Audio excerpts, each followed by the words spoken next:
I think we can make a start now. Excellencies, distinguished colleagues, all good morning, good afternoon, good evening, wherever on the globe you're joining us from. Greetings and welcome to SIDS Talk Ocean. My name is Saeed Hamid, advisor with AOSIS, and it is my honor to serve as the moderator for today's session. SIDS Talk Ocean will feature negotiators, experts, civil society, and stakeholders across various disciplines and ocean thematic areas to help drive meaningful actions towards achieving SDG 14. Today, the first episode of SIDS Talk Ocean is titled Road to INC 5.2, Achieving an Ambitious Plastic Pollution Treaty.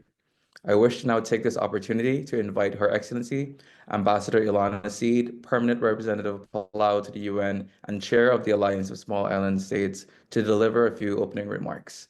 Ambassador, please, you have the floor. Thank you, Saeed. Good morning from New York, everybody. Excellencies, colleagues, it's my honor to deliver these remarks on behalf of the Alliance of Small Island States, AOSIS, at our first ever SIDS Talk Ocean webinar. I'd like to take this opportunity to extend a warm welcome and thank you for attending our first webinar this year. And also a special thank you to Ambassador Luis Valdiviso, Chair of the INC, for taking the time to share his remarks and contributions on the theme of today's session, Road to INC 5.2, Achieving an Ambitious Plastic Pollution Treaty. Chair, we reiterate our confidence in and appreciate your leadership in this process. Following the success of the SIDS Talk Plastic series of 2023-2024, Palau, as chair of AOSIS, has launched this series of virtual dialogues to facilitate more robust discussions and exchanges on a broader range of oceans issues of interest to SIDS, from sustainable fisheries to sea level rise to plastic pollution and biodiversity management. SIDS are disproportionately affected by the impacts of these issues, as well as the challenges faced in our efforts to address them. Today's discussion will be focused on the current state of plastic pollutions negotiations and SIDS priorities in this process as we prepare to reconvene at INC 5.2.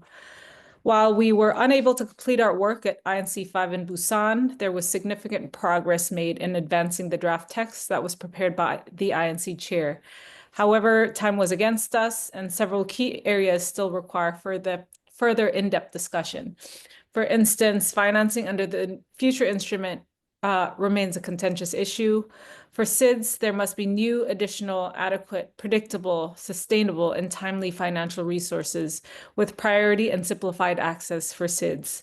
Moreover, in line with established precedent and existing agreements, the instrument must also fully take into account the special circumstances of SIDS and our unique vulnerabilities to this issue. Plastic pollution poses devastating impacts on SIDS' livelihoods, economies, health, and environment, especially due to its transboundary nature.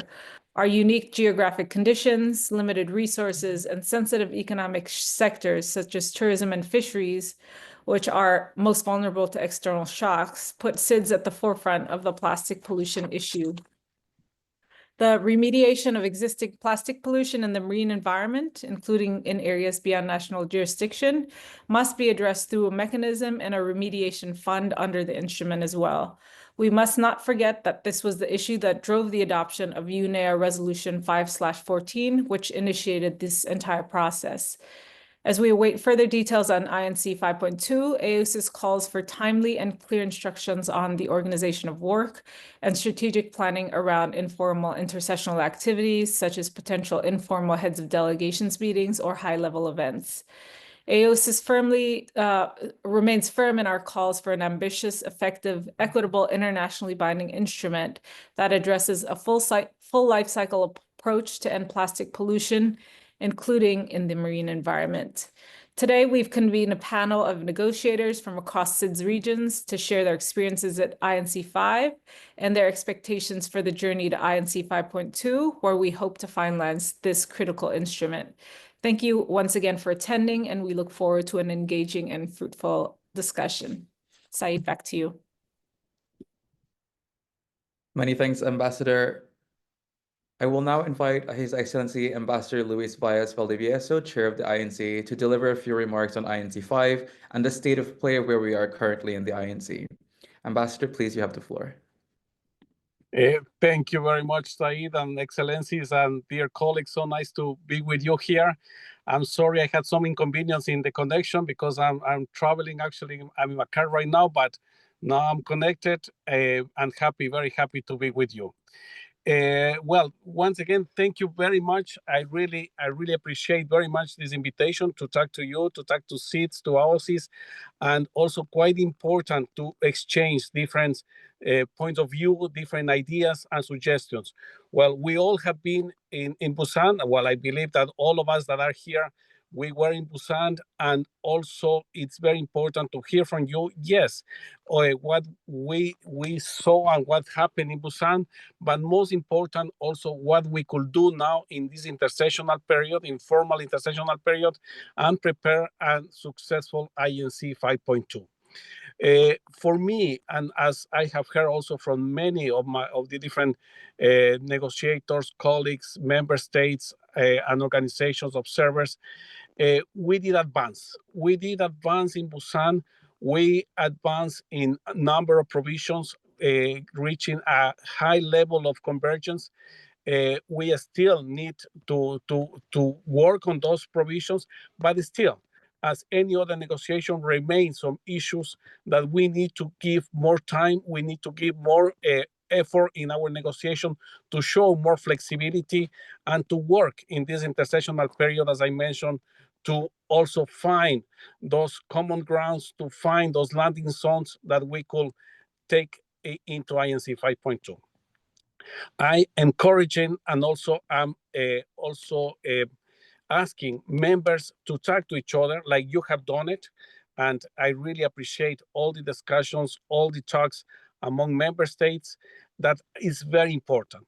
You know, you are very aware of the series of non-papers that as chair, I have presented to the members to work on those. And we do have also from INC 5, the chair's text to be the basis or to be the starting point of our negotiations in 5.2. Now it's time also for members to look at that text and to get the ownership also of that text into INC 5.2. I see, and I'm glad to see talks among members, talks among groups of members also, and that's quite important in this intersessional period. So I'm encouraging, and I'm seeing that this is happening, and also what is quite important is the participation of observers in this, well, in the whole INC, but also in this intersessional period and in INC 5.2. You might have seen some letters from observers with some concerns about information during INC 5, and I do share those concerns. We have worked within the rules of procedure that are adopted in provisional basis, or that are proving provisional basis, and we are working with those rules of procedure. We are working with within the framework of international law and also in the practices of the UN nation, the UN system, and we will keep working the same way. Sometimes, and I've been talking with many of the observers too, sometimes as they know in any negotiation, members needs to have informal discussions where with the participation of members only, and it is important to have also that space for members to negotiate. But of course, what is important, and I will take that into INC 5.2, it's more communication. Also to report, to inform to the observers what's happening in the meetings. Also to the media, but mainly to the observers, what's happening in the meetings, what's happening in the negotiations, to get them also the information and get ready also for their participation, get ready also for them to engage with members in these negotiations. Once again, thank you very much for the invitation. Happy to be here with you. Thank you, Said. Thank you, Ambassador. We appreciate you taking the time. Thank you, Ambassador. We appreciate you taking the time to join despite your traveling at the moment and the technical issues. Ambassadors, as we get into the interactive dialogue, please feel free to chime in at any time on INC5 matters. We have a stacked list of speakers today and much to discuss about INC5. So without any further delay, please allow me to introduce our speakers. Asha Challenger, the SIDS Bureau Representative from Antigua and Barbuda. Dennis Clare, Advisor with the Federated States of Micronesia. Nanit Lar from Seychelles. Sophia Sani from Grenada. Thank you all for joining us today. Let's move into our panel discussion segment. I think a good starting point for this discussion would be, let's go back to INC5. So for the floor, what are your views on the extent of progress made so far in Busan? I think to this end, I will call in Sophia first to perhaps share her views on this question. Great, thanks so much, Saeed, and it's great to be a part of this interactive dialogue. I'd like to recognize the leadership of Palau. Thank you, Ambassador. Great that we're starting this series again. We did find it quite useful last year. So, Saeed, to answer your question, I thought we made INC5 was a very critical meeting, as many of us would have experienced, and I think there's participants listening in on this webinar that would probably agree as well. We were trying to do quite a lot. I think we had a mandate that most of us were trying to achieve, notwithstanding that there were several critical measures we still needed to take in the process. But we felt that it was very useful. The work that we did within the INC5 sessions was very useful. From personal perspective, I found the opportunity to be able to have smaller group discussions, more informal group discussions amongst the different committee members, working really hard in the hallways to reach convergence was very useful before getting into the groups and negotiating. So that was one part of the process that I hope we can take with us to 5.2. The formal intersessional mandate was also quite useful. The open-ended working group technical sessions provided good input into the process, setting the stage for very useful discussions in 5.2, in INC5, which I hope we can use this intersessional period to inform 5.2. And then finally, having the chair's text as a basis for negotiations going into 5.2, I think helped to alleviate some of the issues that we experienced with having a very unruly compiled text. And so I definitely want to, again, thank Ambassador Valles and his team for the leadership and all the hard work that went into pulling those elements together. In terms of the process, I found it really useful that the organization of work centered on focusing first on looking at convergences, trying to get support and consensus around those areas of the text where we did have conversions, but also allotting a time needed to deal with the more difficult parts of the text. So that's a quick reaction from me. Thank you. Thank you so much, Sophia. I think too, calling back to going into INC5 when we had the compilation text, but then we were able to work with something a bit more workable in Busan. So I think that really helped to advance our discussions a little bit. Dennis, I wonder if you wanted to chime in on this question as well. Yeah, thank you, Saeed, and thank you to the chair and the chair's team for having us.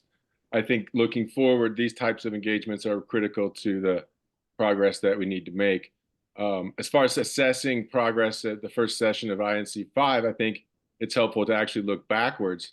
And from this delegation's perspective, at INC4, it was just one INC ago that we and some other countries launched what we call the Bridge to Busan Declaration, because although the discussion on production finally got going after some delay, we witnessed, 5 or 6 countries calling for general remarks in support of production, 5 or 6 opposed to that. And we knew that the reality was much more robust. So we started this initiative, which got about 60 countries and 100 or more organizations to support in advance of INC5, and then developed some text based upon the provisions in it.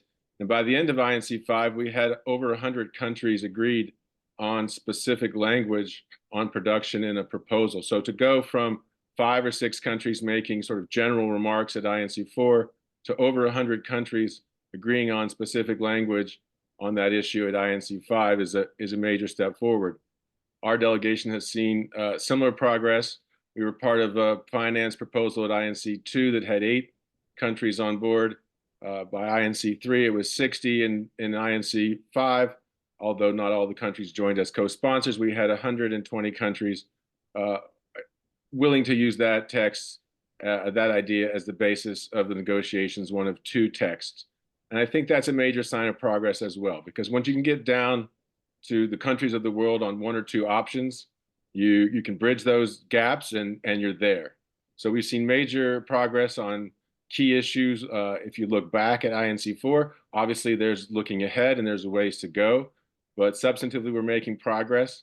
And I think also the sort of Bridge to Busan declaration, what we're now calling the Bridge to Busan initiative, shows a path of cooperation outside the formal venues where that can help find convergence on issues. We've seen statements coming out on plastics products and chemicals of concern, broader views on ambition. So we've seen progress both on the issues and on the ways that the countries are cooperating and highlighting their convergence.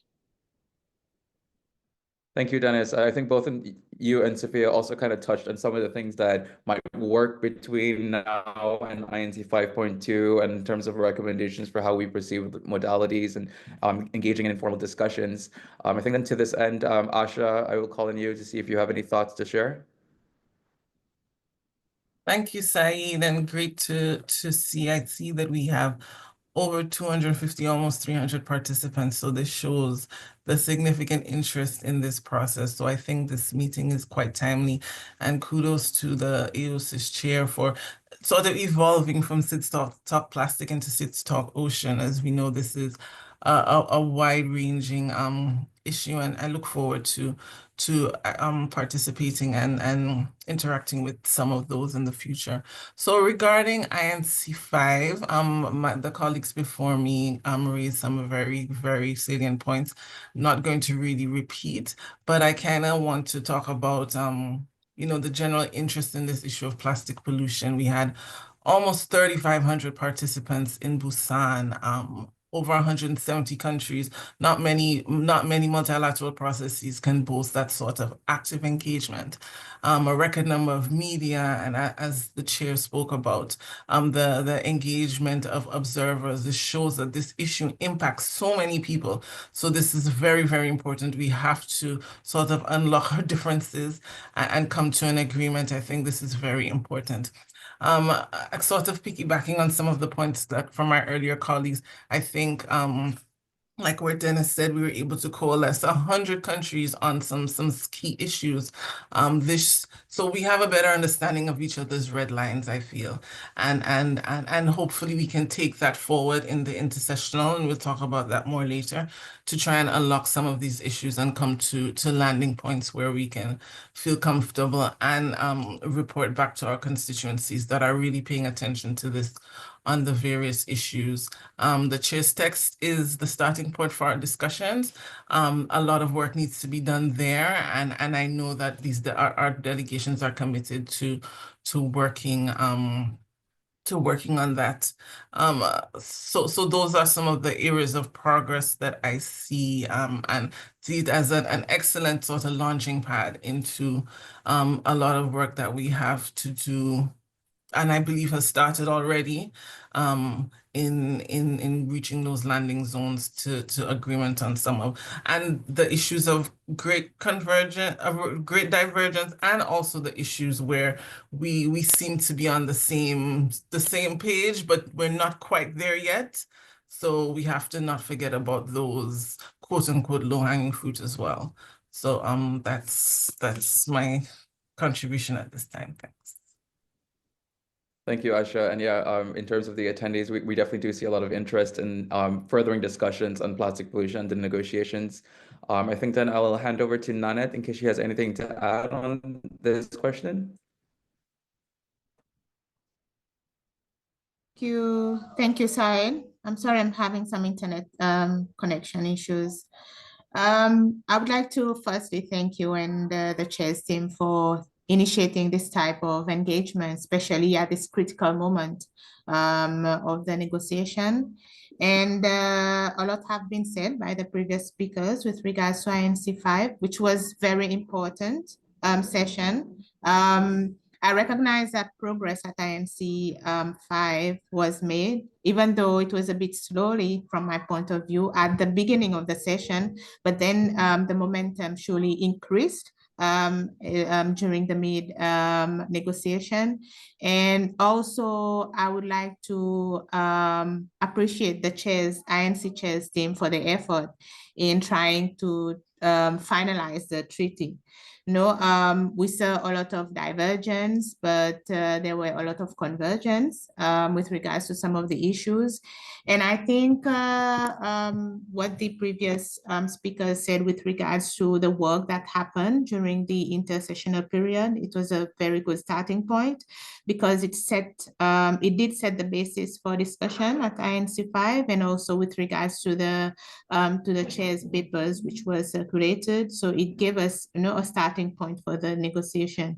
And I think when considering the previous sessions, the previous 4 sessions, we saw great improvement, especially with regards to positions, regional positions, and some of the articles that were previously, there were a lot of concerns. We saw that there were some agreements or some further discussions between the different groups, between the different regions, whereby a number of papers were also produced. So, and also like Asha said, when we looked at the attendance at the INC-5, it showed the great interest and the fact that we all want to end plastic pollution. So I think INC-5 was a good progress overall. So we look forward to INC 5.2.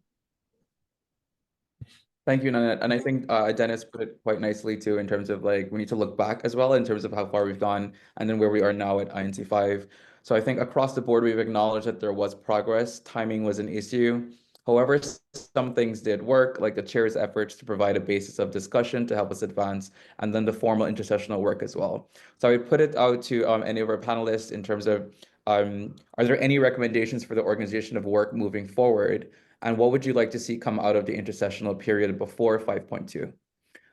Any of you, just feel free to jump in at any point. Or I'll start calling on, okay, there we go. Dennis, please, you have the floor. Okay, so I mentioned the sort of declaration and these collective calls for action. I think you're seeing other modalities develop. You're not always going to find a pot of gold in the plenary or a contact group. Those are important formal ways to convene and air views, but we have to engage in complementary ways around them. We're seeing the collective calls for action, for example. We're seeing press conferences with large groups of countries. We're seeing engagements intersessionally, countries inviting small groups to work on issues where they're focused or work on issues where there are gaps. We're seeing events like this. I think all of these complementary modalities are critical in addition to the formal plenaries and the contact groups. And I would also say to the NGOs that the good news is you're in the right place. There were a lot of complaints from delegates that in the contact groups we're hearing things over and over.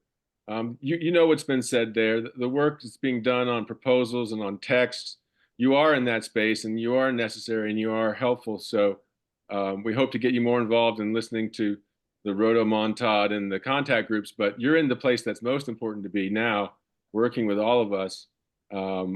And we think as these complementary modalities continue to be used, we'll find more convergence and we'll find a way to consummate an agreement. Thank you, Dennis. I'll now hand over to perhaps Sophia. Yeah, Sophia, please, you have the floor. And I'll also remind the attendees that you can please feel free to use the Q&A box. I see already there are a number of questions for our panelists. Sophia, please, you have the floor. Thanks so much, Saeed. And I also want to support what Dennis has just shared. I think we do have to rely on these complementary approaches to try to achieve convergence, particularly on the issues that are most contentious. What I would like to see within the intersessional is probably a continuation of the work that we did within our really small technical working groups to try to achieve, as Dennis referenced, support around some ideas that could inform the treaty. So using the MOI work as an example, we found it really useful to accelerate that work with everyone at INC-5. And very surprisingly, we were able to reach some compromise that I thought was very useful in supporting the negotiations on that particular issue moving forward. And I think we did make a vow following Busan to continue that work intersessionally. So I think we're still trying to pull it together, but I think everyone is really committed to try to work within the at least at the technical level before we head into 5.2. And so that's one form of engagement I think that's really useful. I think the other form of engagement that we should explore more on how it could impact the process, particularly as we're really trying to adhere to this mandate of having this process of delivering a treaty be delivered this year, is how we use our decision makers. So we've heard that there's going to be a high level segment that would be incorporated into 5.2. There are opportunities to brief our ministers and our decision makers within the intersessional period. And so we'd like to be able to formulate an approach that would be useful for high level decision makers to impact the process. So we've spoken, Dennis has referenced the importance and the impact of these campaigns into the process, but how do we bring in the political support and the political fuel to allow us to deliver a very ambitious treaty? So being able to define that in the intersessional and having that inform the organization of work of 5.2, I think would be incredibly useful. And in terms of how we organize ourselves around 5.2, I think there are lessons to be learned from the Busan experience, which is these informal consultations that we had gave us an opportunity to really understand perspectives in a way that would allow us to move beyond some of the impasses that we encountered. So perhaps if there's an opportunity to integrate more of these informal consultations as part of the process. Thank you, Sophia. And just to clarify, do you mean like informal consultations intersessionally or during the session itself? During the session. Thank you. Thank you. Asha, I see you want the floor. Please go ahead.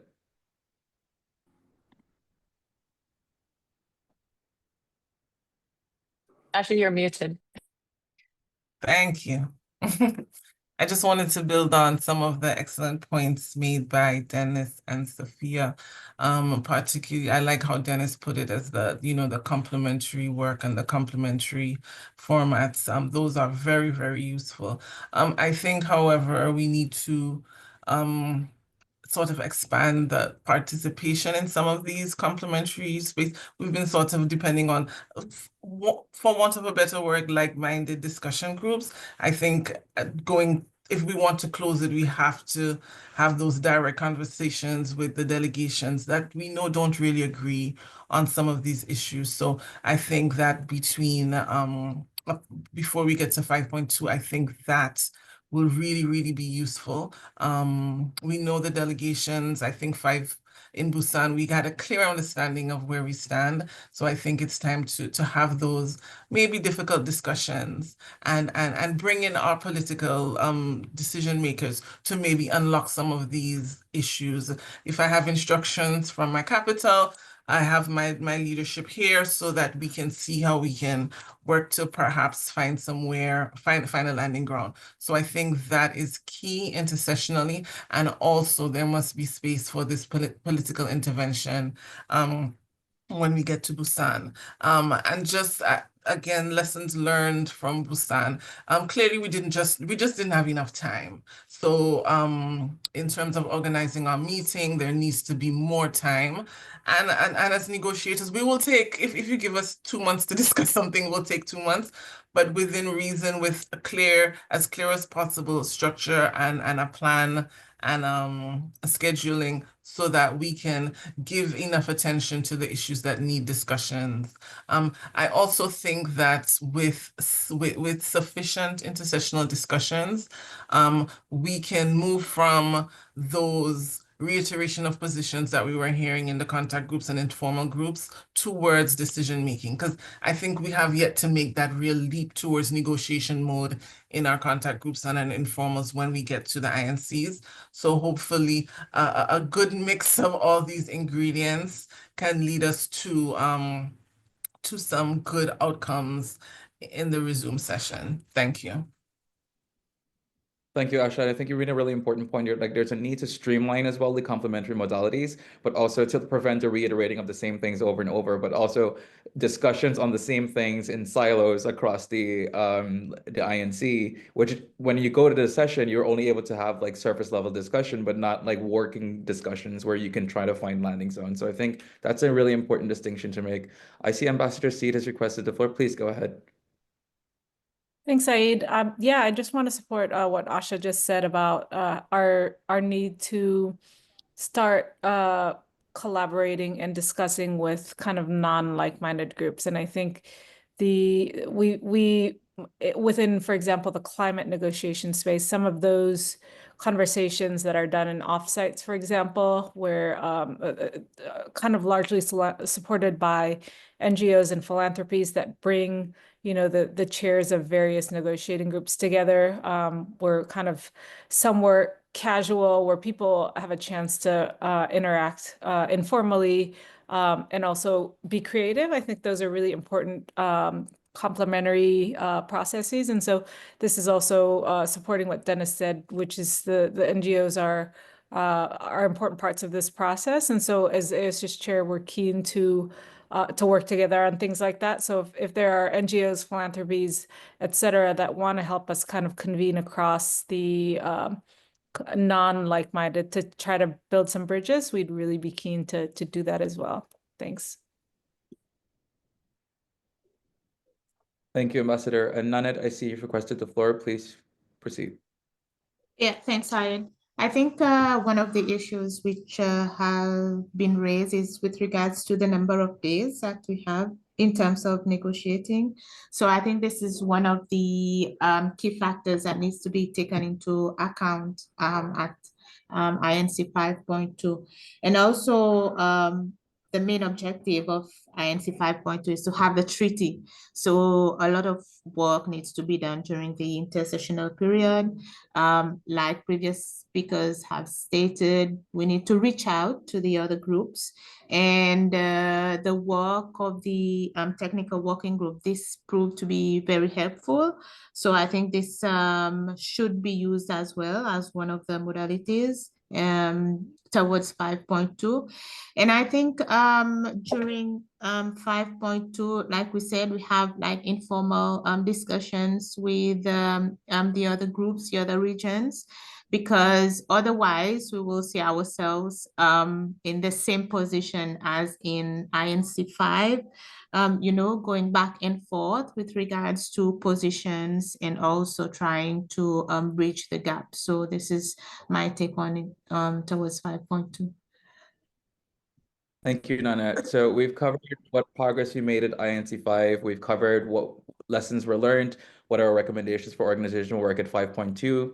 As we approach 5.2, however, what are some of the key ingredients that this treaty must have in order to fulfill its objective to end plastic pollution? So I'll open the floor to any of our speakers to jump in here. Sophia, followed by Asha, followed by Dennis. I think everyone probably knows what my response is. I think, one of the things that Grenada has focused most of his efforts on within this treaty process is means of implementation. I think we have a very unique opportunity here to define something that is reflective of the practical realities that we're facing. And what I mean by that is too often we encounter issues of funds being created, a lot of effort being put into it, and a lot of momentum to support that effort, a lot of resources being invested, and then we're hitting this low capitalization target. This is the reality that we're facing currently now in the MEA space. I think this treaty process gives us an opportunity to think outside the box, to be able to leverage lessons from past processes and consider how we can design a financial mechanism that really allows us to meet the obligations of the treaty, where we are not hitting the same roadblocks that we experience in other convention processes. And so this is part of why we're so involved, is because we, on the ground, in terms of the underground implementation, we see how much it impacts our ability to meet our obligations of treaties that we've signed on to. I think SIDS are probably some of the most ambitious voices in the room, but also we're ambitious in implementation. And so considering that, we'd like to start from the point of negotiation to start capturing some of our key priorities, start interweaving some of our vulnerabilities into a treaty. And so we're looking for a treaty that helps to meet the obligation of Resolution 514, but also that allows SIDS to ensure that we're well-resourced to meeting our national and regional obligations. So we need to have a SIDS, a very SIDS-focused treaty. And so that's part of why we think having a means of implementation section that reflects our realities, but also reflects opportunities to expand beyond some of the roadblocks that we're experiencing is very key. Thank you, Sophia. And just to pull in a couple of threads that you've laid there, like to your point, SIDS are some of the most ambitious in the room. We commit the most, we're willing to do the most, but we're disproportionately affected by yet another environmental issue, and we have limited resources to do this. I think means of implementation definitely needs to address this and reflect this. So I think that's a very important point. I'll hand over now to Asha to share her thoughts on this question. Thank you, Saeed, and of course supporting the eloquent intervention from Sophia earlier. And also it was raised by Ambassador Seed in her opening. Financing, we know we need it to be adequate, effective. You've heard our discussions on this, so this is clearly a priority. And I think we have an opportunity here to be innovative and think about our specific needs as SIDS and how the means of implementation can support that. And one area that, as SIDS we've said, has been almost, there's zero support, is through remediation. And we've been speaking from the beginning that plastic pollution is a transboundary issue. How are SIDS expected to be able to do the cleanup, to do the collection, to protect our environments, protect our ecosystems, without support for remediation? And this has been frankly a difficult discussion, and SIDS have been pushing forward. So that's one area that through a remediation fund, as part of an overall means of implementation package, we think that is critical to us for ending plastic pollution. Additionally, I think that there needs to be a better balance between for the full life cycle of production. I was speaking to someone over the Christmas and just trying to explain. We, as negotiators, we have to explain what we're doing when you go to Busan. What's this about? So I was explaining it to a friend of mine, and trying to balance prevention, reduction, and elimination. We have to, and I think that's sort of a somewhat easy to understand way to explain the full life cycle. We have to prevent, turn off the tap. We have to reduce, as in reduce production, reduce need, single-use plastics, all these things. And we have to focus on elimination and end of life and remediation there. So I think that we should always remember that 5.14 spoke about the full life cycle, and we have to maintain that balance. I also think that the treaty should have quantifiable goals in order for us to track and follow progress. And this leads into another aspect of 5.14, which we want this treaty to be able to increase ambition as time goes by, as information becomes we get more science and technology to understand the issues. We should be able to tweak and to improve the effectiveness of the treaty. And I think that an excellent way to do that is through effective subsidiary bodies. And SIDS have been talking about subsidiary bodies from INC-2. And more recently, it's been gaining traction. There's some discussions on how will this treaty work? What bodies, what support, what technical support, what administrative support will be needed in order to meet the needs of this treaty. So I also think that we need to focus in on that. So I'll stop there, but I just wanted to raise those. Thank you. Thank you, Asha. I like the reminder that the goal here is to prevent, reduce, and eliminate, and we can't eliminate if we don't address what exists. So, and I think this is why it's so important for SIDS to have remediation as a part of the parcel of this agreement. Dennis, I will now hand the floor over to you. Hi, thank you. So I think this, to get back to the theme of those collective action statements, this might be one of the areas where they're quite helpful, because here we have a statement from Rwanda that Rwanda led with over 85 countries, laying out very explicitly, these are the elements that we think are critical to the treaty. So rather than just hear Micronesia's view or this negotiating bloc or that, we're now seeing these effective initiatives cross the negotiating blocks and show what countries really think. Sometimes when you're in a contact group and you see text on the screen, it's not always footnoted who put that there or which countries support it. And the Rwanda statement is a nice tool as a reference that can be used for what at least 85 countries see as key elements. But of course, it's not just a conceptual exercise. As Sophia said, we need to fund anything we want done. So this delegation and SIDS in general, of course, have focused a lot on finance. And to reiterate, the reason we supported the Montreal Protocol style fund is because in the studies of why that treaty is so effective, a lot of it came down to the fund funds more stuff, not just the implementation, but the policy development, pilot projects, early stage issues like ratification. And it should be clear enough to someone like Asha's friend that the more stuff you pay for, the more you get done. So we do have to have robust funding as well as that full life cycle approach.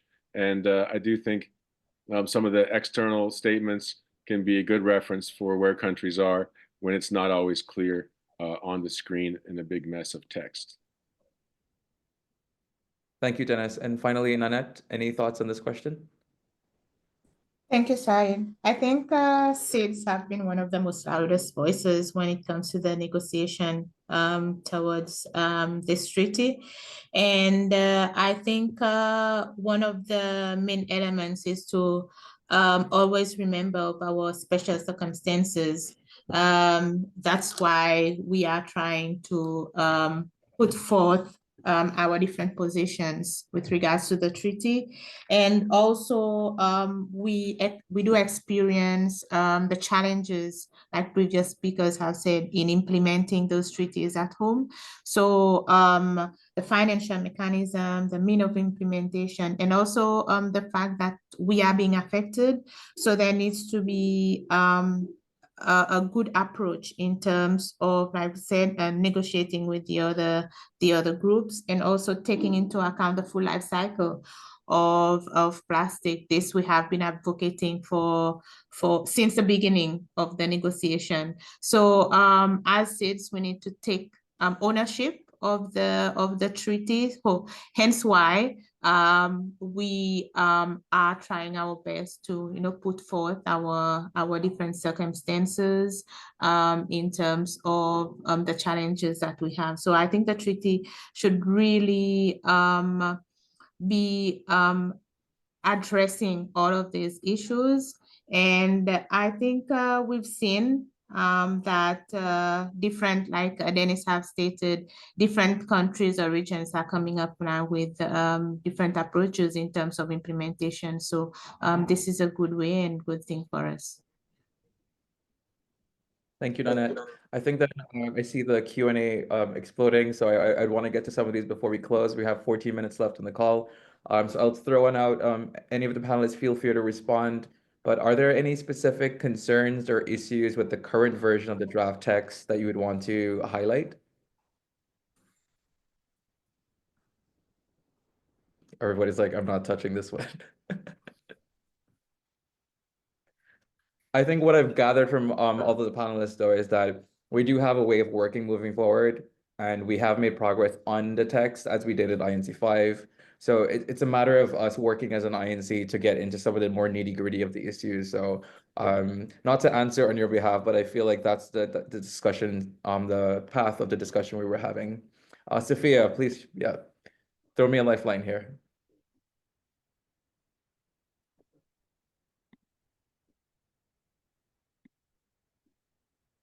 Sophia, you're muted. Great, yeah.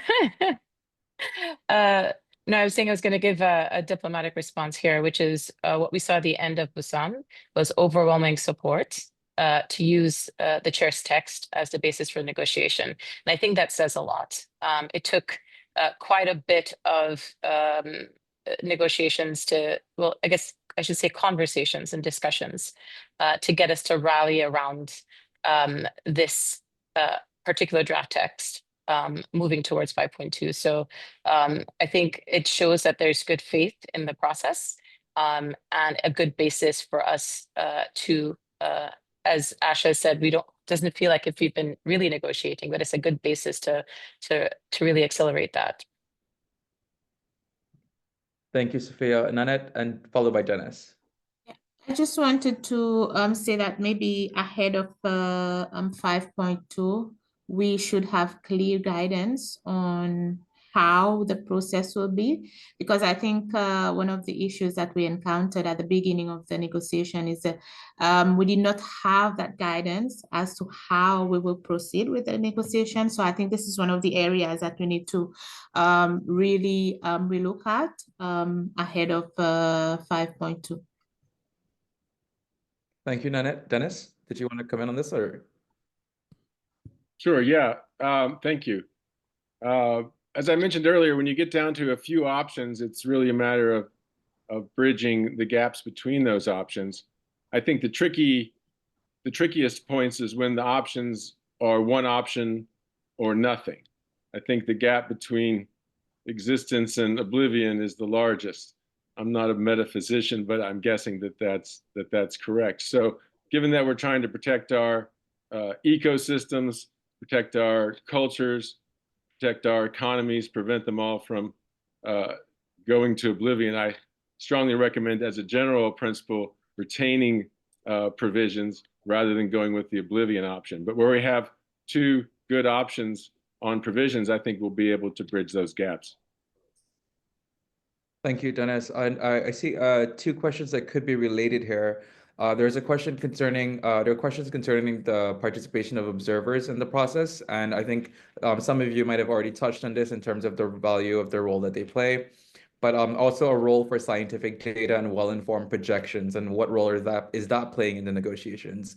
And I think from the beginning, we've always considered that a lot of the information on this is available with private sector, it's available with stakeholders, it's available with NGOs. And so I think then I would put to the panelists what recommendations you might have, if any, for more robust engagement and participation with observers as we proceed. Asha, I see you would like to take the floor on this, followed by Sophia.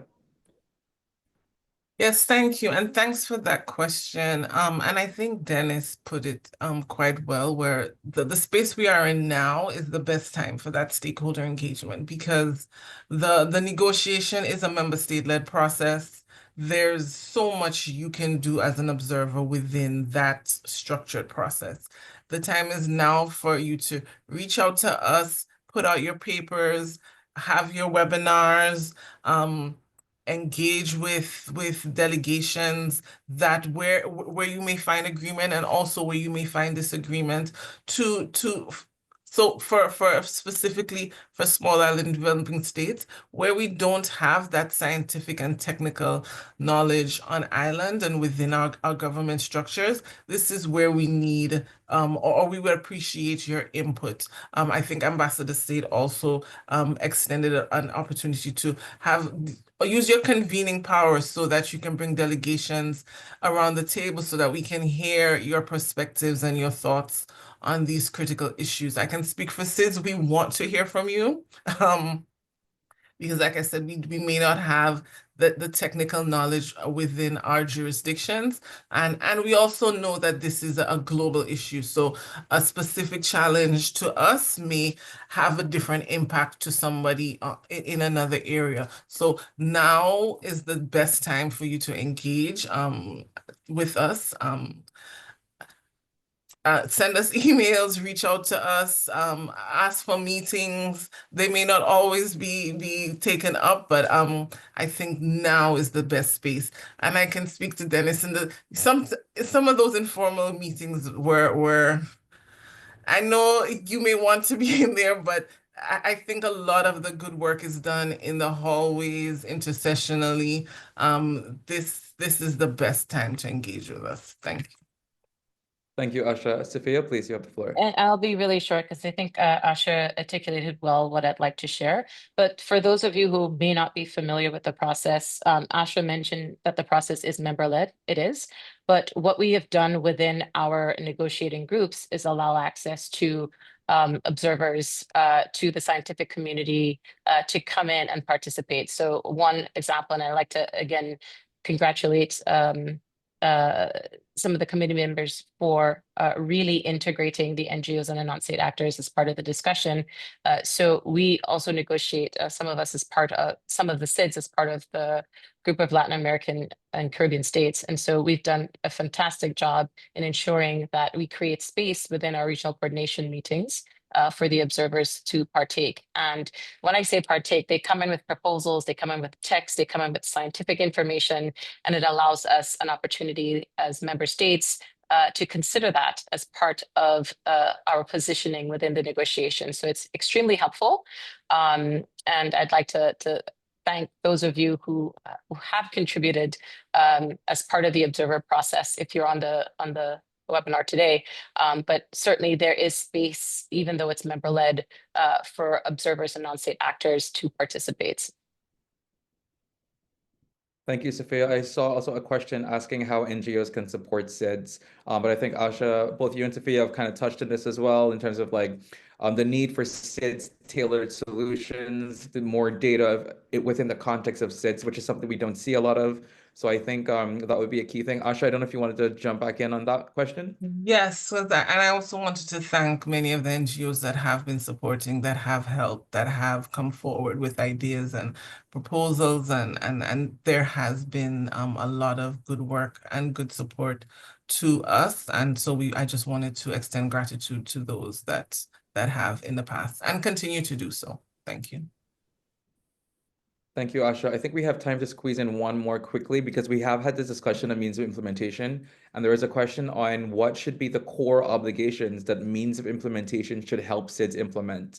So I'm wondering if any views there, given within the context of us discussing MOI, whether there are any specific things that come to mind, or yeah, Dennis or Sophia, I believe like this might be one of your wheelhouses.